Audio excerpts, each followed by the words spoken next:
قال يا أبت افعل ما تؤمر ستجدني إن شاء الله من الصابرين. وقال النبي صلى الله عليه وسلم إذا رأيتم هلال ذي الحجة وأراد أحدكم أن يضحي فليمسك عن شعره وأظفاره. صدق الله العظيم وصدق رسوله النبي الكريم. سیدنا حضرت ابراہیم علی نبینا وعلیہ الصلاۃ والسلام کی زندگی کے بارے میں مسلسل 3 ہفتوں سے بیان ہو رہا ہے. قرآن کریم کے اندر ان کی قربانیوں کو بیان کیا. ان میں سے 3 بڑی قربانیاں ان کی 3 ہفتوں میں بیان ہو چکی ہیں.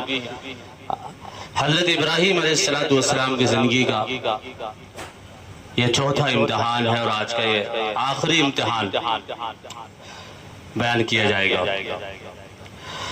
حضرت ابراہیم علیہ السلام پہ کرے رضا و تسلیم، اللہ کے حکم کی تعمیل میں سب سے آگے بڑھنے والے، حکم ربی کے آگے سر جھکانے والے. ایک اور امتحان اللہ کی طرف سے، ایسا امتحان آن پڑا جو آج تک تاریخ کا سب سے عجیب، سب سے انوکھا اور بے مثال امتحان ہے.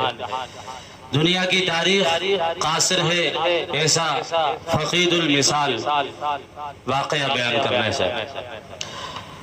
اور وہ واقعہ جو تھا اور وہ جو آزمائش تھی وہ اپنے لخت جگر، نور نظر، بڑھاپے کی لاٹھی، والد کا سہارا، بڑی تمناؤں اور دعاؤں کے بعد مانگا ہوا ایک لوتا بیٹا، فرزند ارجمند حضرت اسماعیل علیہ السلام کی قربانی ہے.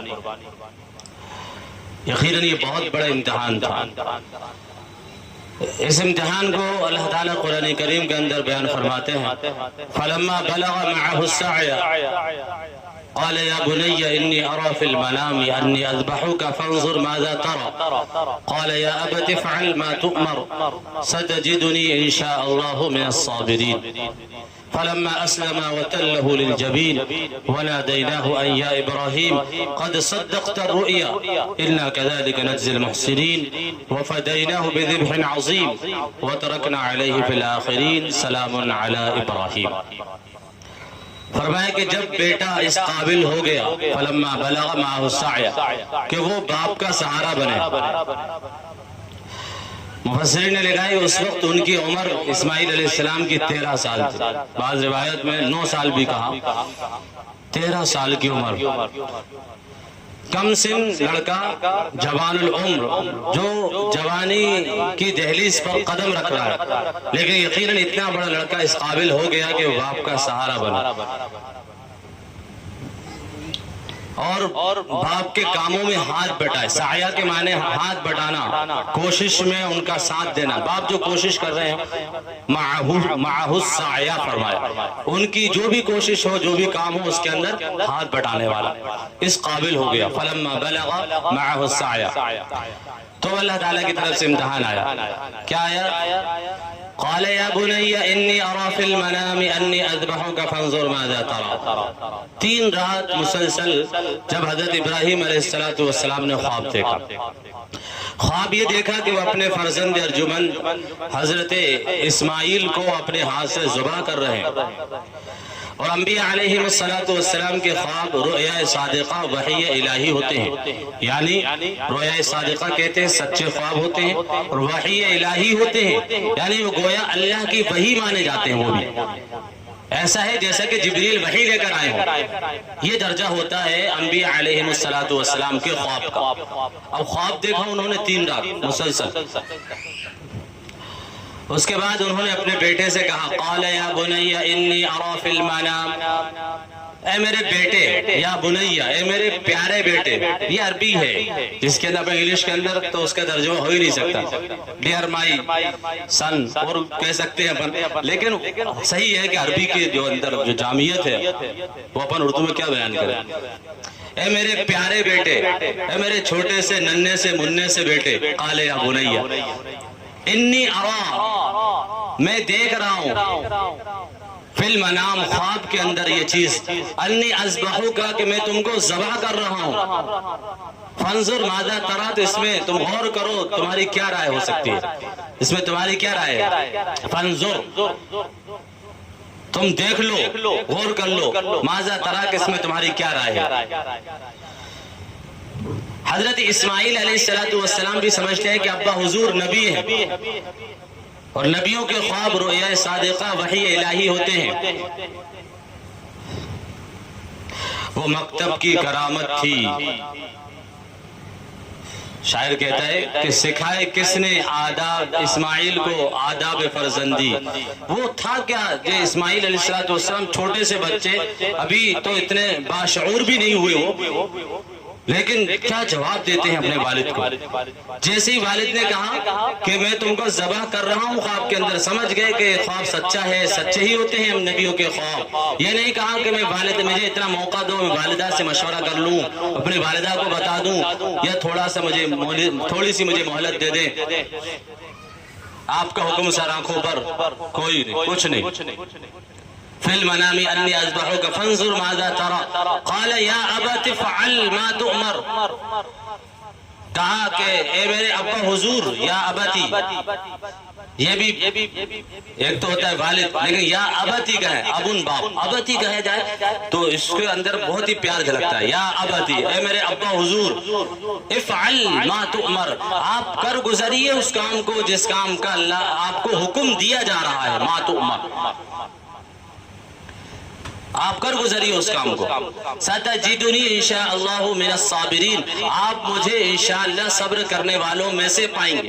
مفسرین نے لکھا ہے یہ جواب بھی اسماعیل علیہ السلام کا بہت سنہرا جواب، بہت معقول جواب، اور ایسے کم سن بچے سے اتنا اچھا جواب کا مل جانا یہ بہت ہی ادب والی بات اور تربیت والی بات ہوا کرتی ہے۔ کیا جواب دیا کہ صبر کرنے والے تو دنیا میں بہت سے ہیں، کوئی میں ہی اکیلا صبر کرنے والا نہیں ہوں، دنیا میں بہت صبر کرنے والے ہیں، لیکن ان میں سے ایک میں بھی ہو جاؤں گا۔ ستجدنی انشاءاللہ من الصابرین، آپ مجھے انشاءاللہ صبر، انشاءاللہ بھی فرمایا، دیکھیے آپ، ستجدنی عن قریب آپ مجھے انشاءاللہ صبر کرنے والوں میں سے پائیں گے۔ اللہ کی، انشاءاللہ کا مطلب اللہ کی مدد شامل حال نہیں، تو آپ دیکھیں گے کہ صبر کرنے والوں میں سے ایک میں بھی ہو جاؤں گا۔ ستجدنی انشاءاللہ من الصابرین، کیا عاجزی کا جواب تھا، انکساری کا جواب۔ کوئی وہ نہیں ہے دنیا کے اندر، قربانیاں بہت لوگ دیتے ہیں، کوئی میں اکیلے ہی تھوڑی ہوں، بڑی بڑی قربانیاں دیتے ہیں، اگر اللہ کو مقبول ہوگی تو انشاءاللہ میں بھی ایک ان میں سے قربانی دینے والا اللہ کی راہ میں۔ اگرچہ جانوں کی قربانی نہیں دی گئی لیکن دوسرے اعتبار سے قربانی لوگ دے رہے ہیں۔ انشاءاللہ من الصابرین۔ اس کے بعد حضرت اسماعیل علیہ السلام کو ابا حضور حضرت ابراہیم علیہ السلام منا کی طرف لے کر چلتے ہیں۔ اسماعیل علیہ السلام کی والدہ سے فرماتے ہیں کہ ان کو لے کر جا رہے ہیں، ان کو تیار کرو، ان کو تیار کرتے ہیں، منا کی طرف لے کر چلتے ہیں۔ پھر وہی جمرہ عقبہ، جمرہ اولا، جمرہ وسطیٰ، جو کنکریاں شیطان کو ماری جاتی ہیں، اب دیکھیے اس کا بیک گراؤنڈ کیا ہے، اس کا پس منظر کیا ہے جو حجاج کنکریاں مار رہے ہیں، وہ یہاں یہ ہے وہ۔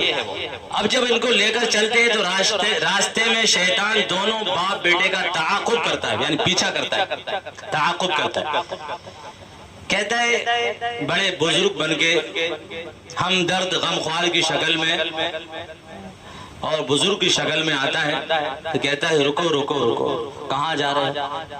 ابراہیم علیہ السلام نے کہا اس کو قربانی کرنے جا رہا ہوں۔ ارے بھائی، بزرگ تھا نا، وہ بزرگ بن کے آیا تھا کہ کوئی باپ اپنے بیٹے کو قربانی کرتا ہے کیا؟ تمہیں پتہ نہیں ایک لوتا بیٹا ہے، لخت جگر، نور نظر، سب کچھ بتلایا ان کو، سب بتلایا، حتی الامکان کوشش کی اس نے، اتنے پیارے سے ننھے سے بچے کو، اتنا خوبصورت حسین و جمیل بچہ، اس کو قربان کر دو گے جا کے تم؟ ارے حکم تو بہت سے ہوتے ہیں، اللہ تعالیٰ سے کچھ اور مانگ لو، اس کے بدلے میں اللہ تعالیٰ تمہاری بات ٹالیں گے تھوڑی؟ خوب اس نے جو ہے، لیکن سمجھ گئے ابراہیم علیہ السلام کہ اللہ کے حکم کے آگے، اللہ کے راستے میں اگر کوئی چیز آڑے آتی ہے تو وہ شیطان آتا ہے، یہ اللہ کا کوئی فرشتہ بھی نہیں ہے، کوئی انسان بھی نہیں ہے، شیطان ہے، اور کنکری اٹھا کے اس کو ماری بھاگا ہو، پھر نہیں مانا ہو، پھر آگے چل کے پھر تعاقب کیا، 3 مرتبہ تعاقب کیا، اور تینوں مرتبہ حضرت ابراہیم علیہ السلام نے وہ کنکریاں اس کو پھینک کر مانگی. یہ وہ کنکریاں مانگی. اب جہاں کام نہیں چلا تو وہاں پہنچ گیا اماں کے پاس، اماں حاجرہ رضی اللہ عنہ کے پاس. کہا کہ کہاں گئے دونوں باپ بیٹے؟ کہا کہ وہ تو کہیں گئے کام سے. جو بھی کہا اس وقت فلاں جگہ. بعض لوگ کہتے ہیں کہ مہمان اپنے کسی دوست سے ملانے لے گئے، جو بھی رہو. کہا کام سے گئے کوئی؟ کہا نہیں، وہ اپنے بیٹے کو ذبح کرنے کے لیے لے گئے، اپنے بیٹے کو ذبح کریں گے مینا میں لے جا کے.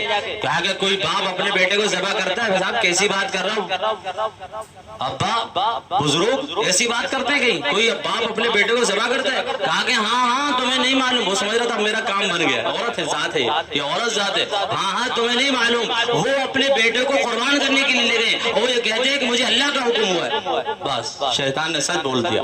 وہاں جب شیطان نے سچ بولا تو سمجھ گئی کہ یہ شیطان ہے، یہ شیطان ہے.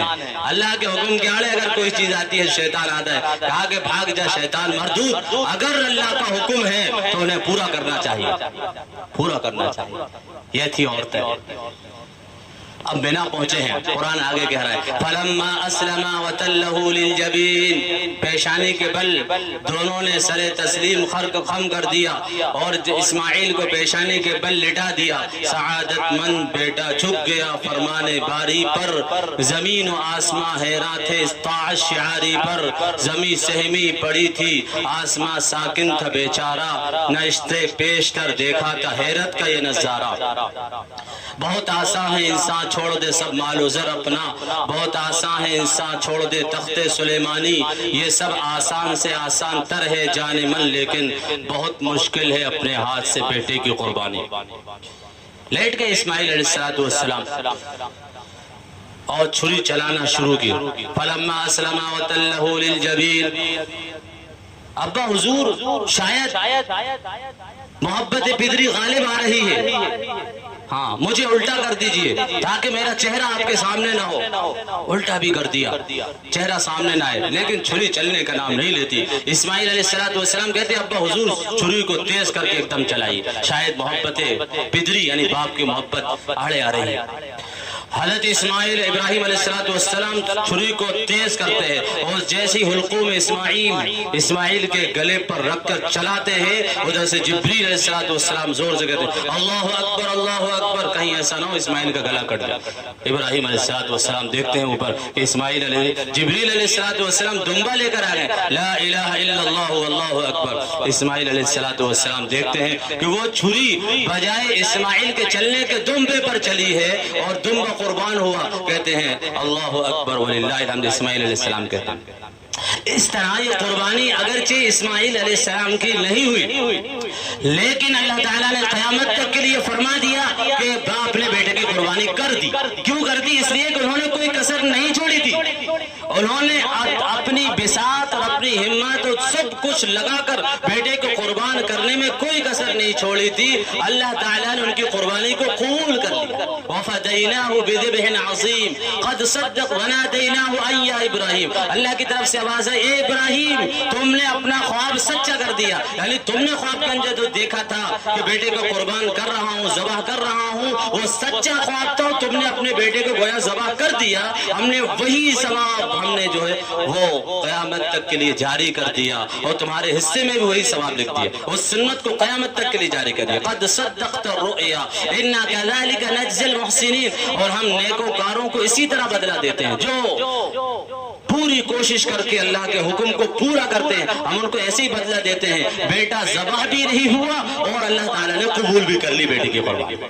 یہ ہے انا كذلك نجزي المحسنين وفديناه بذبح عظيم. اور ہم نے اس کے بدلے میں فدیے ذبح عظیم رکھ دیا، اس کے فدیے میں یعنی جانور کی قربانی رکھ دی ہے. اس طرح دمبا بھیڑ بکرا بکری بیل نر و مادہ اونٹ بھینس یہ متعینہ جانور ہیں. ہر جانور کی قربانی نہیں کہ مرغی کی جو قربانی کر دے، متعینہ جانور ہیں شریعت میں. ہاں وہ ان جانوروں کی قربانی اللہ تعالی نے جاری کر دی. وَفَدَيْنَاهُ بِذِبْحٍ عَظِيمٍ وَتَرَكْنَا عَلَيْهِ فِي الْآخِرِينَ. اور ہم نے اس سنت کو, اس طریقے کو بعد والوں میں جاری بھی کر دیا اللہ کے دن, قیامت تک یہ جاری ہو گیا. اب لوگ اسی طرح قربانی کریں گے. اب قربانی کرنے والے کو یہ چاہیے جو وہ قربانی کر رہا, اصل قربانی کیا ہے, اصل قربانی کیا ہے؟ جانور کو قربان کر دیا بس ختم. جس طرح حضرت ابراہیم علیہ السلام نے اپنے بیٹے کی جان کی قربانی پیش کر رہے تھے, اسی طرح جب بندہ, کہتے نہیں افضل یہ کہ آدمی خود ذبح کرے, جب ذبح کرے خود, جب ذبح کرے تو یہ نیت کرے کہ میں اپنے جذبات, اپنی خواہشات, اپنی آل اولاد, اپنے سب کچھ اللہ کی راہ میں قربان کروں, یہ نیت ہونا چاہیے. پھر اللہ تعالیٰ اپنی شان شان اس کو بدلہ عطا فرماتے ہیں. یہ ہے وَتَرَكْنَا عَلَيْهِ فِي الْآخِرِينَ سَلَامٌ عَلَىٰ إِبْرَاهِيمَ. اللہ تعالیٰ نے سلامتی کی مہر لگا دی ابراہیم علیہ السلام پر, قیامت تک ان پر اللہ تعالیٰ کی سلامتی, اللہ تعالیٰ کا سلام نازل ہوتا رہے گا. یہ ہے حضرت ابراہیم علیہ السلام کی قربانی اور ان کا جو آخری امتحان جو آج بیان کرنا تھا. اب سنیں یہ ذی الحجہ کا جو مہینہ آج انشاءاللہ 29 ذی القعدہ ہے, آج چاند دکھنے کا بہت امکان ہے. آج انشاءاللہ چاند دکھے گا, کل عرب میں چاند ہو گیا, بہت امکان ہے آج انشاءاللہ چاند دکھے گا. عشرہ ذی الحجہ کہتے ہیں, ذی الحجہ جو مہینہ آ رہا ہے, آج چاند دکھنے کے بعد جو مہینہ شروع ہوگا, عربی اعتبار سے اس مہینے کو ذی الحجہ کا مہینہ کہتے ہیں. یہ سب بچوں کی طرح بتانا پڑتا ہے مجھے, کیونکہ آج کل لوگوں کو عربی مہینوں کے نام بھی نہیں معلوم. عربی مہینوں کے ہاں بہت سے لوگوں کو, سب کی نہیں کہہ رہا میں, آپ کہیں گے سب پہ الزام لگا دی, مجھے تو معلوم ہے, سب کو نہیں کہہ رہا. کتنے لوگ ایسے مل جائیں گے عربی مہینوں کے نام بھی نہیں معلوم, اور دوسری طرف دیکھو کہ وہ 4 سال کا بچہ, 5 سال کا بچہ انگریزی نام ایک ساتھ میں سنا دے گا آپ کو, اور یہاں بلا لو 50 سال کے کو, ہاں کتنی مرتبہ اٹکے گا وہ, رمضان بھی آگے ڈک جائے گا. ہوتا ہے نا محرم رمضان 2-3 مہینے یاد ہوتے ہیں, شب برات کا مہینہ, محرم کا مہینہ, رمضان کا مہینہ, ختم. اس لیے بتا رہا ہوں میں. اب جو مہینہ آ رہا ہے, آج چاند دیکھنے کے بعد شروع ہوگا, اس مہینے کا نام ہے ذی الحجہ کا مہینہ, اور ذی الحجہ کے معنی آتے ہیں حج والا مہینہ, اور عشرہ ذی الحجہ کہتے ہیں ذی الحجہ کے مہینے کا عشرہ. عشرہ کے معنی 10 کے آتے ہیں, عشرے کے معنی 10 کے آتے ہیں. 3 عشرے ہوتے ہیں ہر مہینے, پہلا عشرہ شروع کے 10 دن, دوسرا عشرہ دوسرے 10 دن, تیسرا عشرہ آخری کے 10 دن. تو جو پہلا عشرہ ہوتا ہے اس کو کہتے ہیں شریعت کی اصطلاح میں عشرہ ذی الحجہ, ٹھیک ہے نا. عشرہ ذی الحجہ کا بہت ثواب ہے, بہت ثواب حدیث کے اندر آیا. اللہ تبارک و تعالیٰ نے اس عشرے کی قسم کھائی ہے قرآن کریم کے اندر, اور اس عشرے کی فضیلت, اس عشرے کی اہمیت قرآن کریم سے ثابت ہوتی ہے. والفجر ولیال عشر والشفع والوتر. سوچا ہم نے کبھی کہ ہم کیا کہنا چاہ رہے ہیں باری تعالیٰ اس میں. والفجر قسم ہے فجر کے وقت کی, فجر کی قسم ہے, سب سے پہلے فجر کی قسم کھائے. اچھا اس سے ایک بات اور معلوم ہوتی ہے کہ اللہ تبارک و تعالیٰ کو قسم کی ضرورت ہی نہیں ہے, کیونکہ ہم لوگوں کو قسم کی ضرورت پڑتی, کس کی کھاتے ہیں, اللہ تعالیٰ کی کھاتے ہیں. اللہ تعالیٰ کس کی قسم کھائیں گے بھائی, اللہ سے بڑا کوئی ہے, کسی کی قسم نہیں کھائیں گے اللہ تعالیٰ. ہاں لیکن لوگوں کا چونکہ مزاج ہے, قسم کے ذریعے کوئی بات کہی جائے تو بہت تاکید اس کی مانی جاتی ہے. بعض مرتبہ اللہ تعالیٰ لوگوں کو اس عمل کی اہمیت اور تاکید سمجھانے کے لیے مخلوق کی قسم, مخلوق میں سے بعض چیز کی قسم کھا لیتے ہیں, لیکن جن بعض کی قسم کھاتے ہیں نا وہ چیز بھی اپنی جگہ بہت بڑی ہوتی ہے, فضیلت والی, اہمیت والی ہوتی ہے. تو اللہ تعالیٰ نے فجر کے وقت کی قسم کھائی, معلوم ہوا کہ فجر کا وقت بھی بہت اہمیت کا حامل ہے. مسلمان کے لیے فجر کا وقت, صبح کا وقت بہت اہمیت کا حامل ہے. وہ قوم ترقی نہیں کرتی جس کی فجر سونے کی نظر ہی ہوتی ہے, اسے پتہ ہی نہیں صبح کب ہوتی ہے, کب صبح ہو رہی ہے, صبح کا سہانا موسم کیسا ہوتا ہے, اس کو پتہ ہی نہیں. رات بھر جاگتے ہیں اور آدھے دن تک سوتے ہیں, صبح کا وقت نیند میں چلا جاتا ہے. وہ قوم ترقی نہیں کرتی. وہ قوم ترقی کرتی ہے جو جلدی سوتی ہے, صبح سویرے اٹھتی. اور مسلمانوں کے لیے فجر کا وقت بہت اہمیت کا حامل ہے. اس چیز کو بتلانے کے لیے اللہ تعالیٰ نے فجر کی قسم کھائی. والفجر قسم ہے فجر کے وقت کی, اور آگے جو اہمیت کی حامل ہے ولیال عشر, اور قسم ہے 10 راتوں کی. اس سے معلوم ہوا کہ 10 راتیں بھی بہت اہم ہیں باری تعالیٰ کے نزدیک. اس لیے تو اللہ تعالیٰ نے ہے 10 راتوں کی قسم کھائی ہے، اور وہ 10 راتیں سے مراد کیا ہے؟ مفسرین نے لکھا ہے ان 10 راتوں سے مراد عشرہ ذی الحجہ کی شروع کی 10 تاریخیں ہیں، تو 10 تاریخ تک یہ اہمیت کا حامل ہے۔ 10ویں تاریخ کو عید الاضحیٰ ہوتی بقرعید، تو بقرعید کے دن تک یہ بہت اہمیت کے حامل ہے۔ وَلَيَالٍ عَشْرٍ، تو اور آگے فرمائے وَالشَّفْعِ، اور قسم ہے جفت کی، جفت کہتے ہیں بے جوڑ عدد کو، تو اس سے مراد بقرعید کا دن لکھا علماء نے، بقرعید کا دن مراد ہے 10 تاریخ۔ والوتر، اور وطر کہتے ہیں طاق راتوں کو، طاق چیز کو، تو اس سے مراد 9 ذی الحجہ ہے، عرفے کا دن۔ تو معلوم ہوا یہ سب چیزیں اللہ تعالیٰ نے قرآن کریم کے اندر ہی بیان فرمائی، ان کی اہمیت کو بیان فرمائی۔ ان کی اہمیت کیوں بیان فرمائی؟ اس لیے کہ ان کی بہت فضیلت ہے، اور اس کی فضیلت احادیث کے اندر نبی پاک علیہ السلام نے بیان فرمایا۔ کیا فضیلت ہے؟ یہ فرمایا کہ جو شخص، نبی کریم علیہ السلام فرمان ہے کہ جو شخص عشرہ ذی الحجہ میں شروع کے 9 دنوں کا روزہ رکھتا ہے، ایک روزے کا ثواب 1 سال کے روزوں کا برابر، ایک روزے کا ثواب 1 سال کے روزوں کے برابر، اور ان کی ایک رات کا جاگنا شب قدر میں جاگنے کے برابر ہے۔ معمولی چیز ہے، یعنی ہم سوچیں کہ اب کتنا اہم مہینہ، فضیلت والا مہینہ، فضیلت کی راتیں اور فضیلت والے دن ہمارے سامنے آ رہا ہے، اور فضیلت والا چاند ہمارے سامنے آج انشاءاللہ نمایاں ہوگا۔ نہیں معلوم کہ اگلے سال ہم زندہ رہیں یا نہ رہیں، ہم ایک ثواب کے ایک ذخیرہ لے کر باری تعالیٰ کے سامنے پہنچ جائیں، گناہوں کی بخشش لے کر اللہ تعالیٰ کے سامنے حاضر ہو جائیں۔ ہمیں تو یہی تعلیم ہے بھائی، نماز پڑھو تو ایسی پڑھو جیسے زندگی کی آخری نماز ہے، ہر دن ایسا ہی جیسے زندگی کا آخری دن، ہر روزہ ایسا جیسے زندگی کا آخری۔ نہیں معلوم، کسی کو بھروسہ ہی نہیں۔ تو یہ عشرہ ذی الحجہ کو وصول کرنے، اس کی فضیلت کو وصول کرنے کے لیے ہمیں یہ سوچنا ہے کہ نہیں معلوم کہ اگلے سال ہمیں میسر ہو یا نہ ہو، ہم ان فضیلتوں کو وصول کر لیں، اللہ کا اس کی کوشش کریں۔ آپ ایک روزے کا ثواب 1 سال کے روزوں کے برابر، اس رات میں جاگنے کا ثواب شب قدر میں جاگنے کے برابر، نبی علیہ السلام کا فرمان۔ اور فرمایا جو 9 ذی الحجہ آئے گی اس کے بعد، 9 ذی الحجہ یعنی بقرعید سے 1 دن پہلے، 10 ذی الحجہ کو بقرعید ہوتی ہے، 9 ذی الحجہ آئے گی۔ 9 ذی الحجہ کہلاتا ہے یوم العرفہ، عرفے کا دن۔ اب آیا عرفے کا دن، ابھی جو شب برات پہ عرفہ کر رہے تھے نا لوگ، وہ سب ہوائیں باتیں تھی، ہوا والی باتیں تھی، بیکار کے لوگوں کے عقیدے، بیکار کے گمان، جن کا شریعت سے کوئی تعلق نہیں۔ عرفہ چلاتے رہتے ہیں، روحیں بھٹک رہی ہیں، روحیں گھروں میں آ رہی ہیں، اور دروازے پہ آ گئی، کوئی کہیں مت جانا، گھر پہ ہی رہنا، روحیں آئیں گی، تلاش کریں گی کہاں گئے ابا، بیٹا کہاں گیا، روحیں آ رہی ہیں۔ یہ سب بیکار کی بات ہے، شریعت سے اس کا کوئی تعلق نہیں ہے، توہمات ہیں اور فضول باتیں۔ عرفہ ہمارا ہے، یوم العرفہ، عرفے کا دن، کس کو کہتے ہیں؟ 9 ذی الحجہ کو، اور اصل میں اس کا تعلق عرفات سے ہے۔ کس سے ہے بھائی؟ ہاں، عرفات کا میدان جہاں سارے حجاج کے ہوں گے، جمع ہوں گے۔ حدیث پاک کے اندر آیا کہ شیطان 3 مرتبہ بہت رویا، 3 مرتبہ بہت رویا۔ ایک عرفات کے میدان میں روتا ہی ہے وہ، تو عرفات کے میدان میں جب اللہ تعالیٰ کی بخشش و کرم کو دیکھتا ہے کہ اللہ تعالیٰ کثیر تعداد میں لوگوں کی مغفرت فرماتے ہیں، بہت روتا ہے۔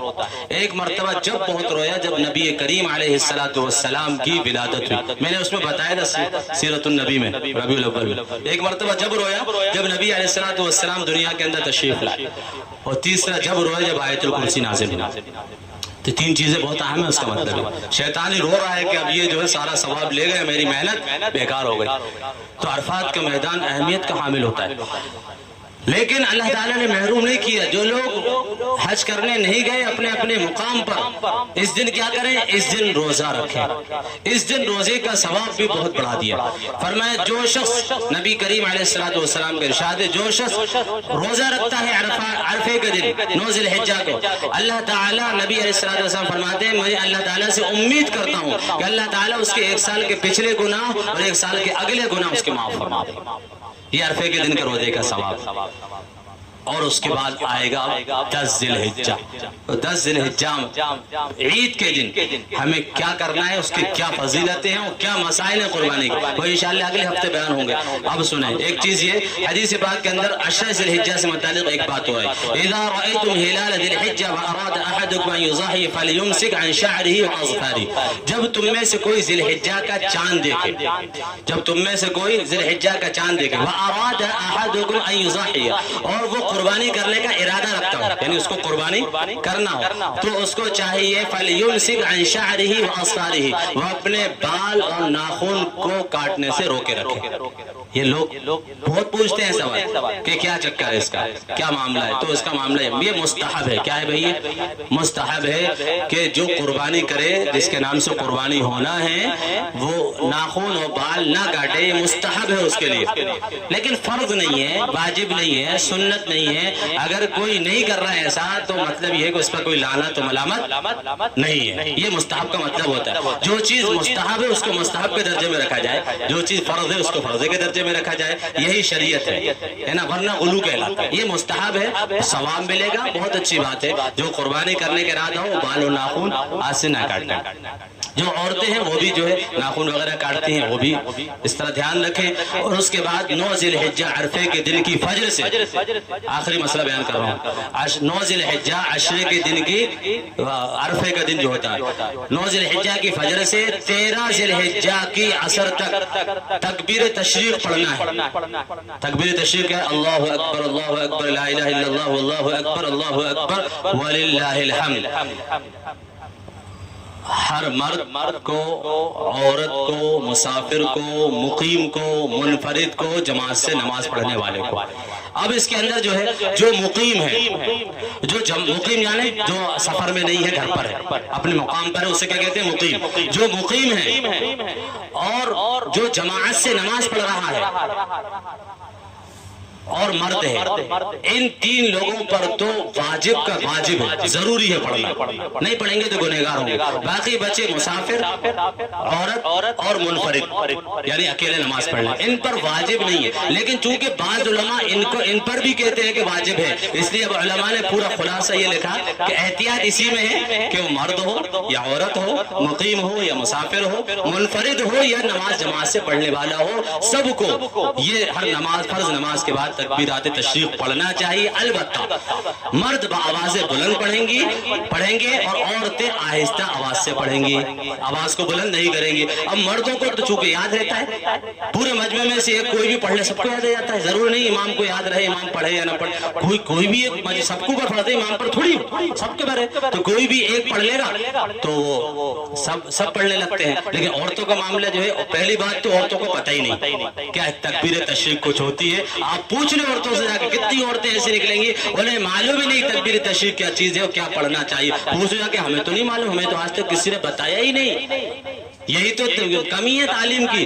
صحابہ کرام کے یہاں ہر چیز عورت کو معلوم ہوتی تھی، جو مرد کو معلوم ہے مجال ہے عورت کو معلوم نہ ہو. اس لیے کہ جو کچھ مسجد میں سنتے تھے گھر جا کے عورتوں کو بتاتے ہیں.